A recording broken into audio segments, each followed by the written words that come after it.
বুঝো না টাকা বুঝলে কয় হাজার টাকার শাক ওই যে দিন দিয়েছিল আমার তো নেই না আর করতাম নিয়েছে কয় টাকার শাক করতে পারে ধর না কিনা মাল তো আছে এর 2,500 টাকার মতো হয়েছে মানে 4,000 টাকা 4,000 টাকা ওই 4,000 টাকা দিয়ে 40,000 টাকার মিডিয়াতে কামাবে এটা ঠিক আছে মানে মোজাহারের গোপন তথ্য ফাঁস করে দিচ্ছ হ্যাঁ এই তো এটাই এটা তো লাভ নেই এটা তো এটা ভিডিও করে তো এটা একটা 2 টাকা 1 টাকা লাগে দাম দালে আচ্ছা আচ্ছা 1 টাকা লাগে মানুষ সবাই আর এই যে আমি ব্যবসা করতে আছি আমি একটা মাল মেনে যদি 2 টাকা না পাই তাহলে আমি ব্যবসা করে কিলে ওইদের মধ্যে ইয়ে করে সেটা সবার বেলায় না ওটা তো অনলাইন ব্যবসা ধর্ষণের জন্য কি শুধুমাত্র ধর্ষক দায়ী? এখানে এখানে কয় টাকার শাক আছে এখানে আমি ধরেন না আজকে শাক আনছি টোটাল 250 টাকা 250 টাকা 250 টাকা মাল আনছি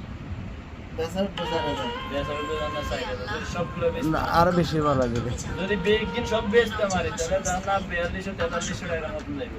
ইনশাআল্লাহ ইনশাআল্লাহ যদি সব যাবে। বেচতে পারি মাল তো রমজান ইফতারের পরে যার মাল বেচা হয় না ইফতারের পরে আপনি একটা মালও বেচতে পারবেন হ্যাঁ সময় থাকে না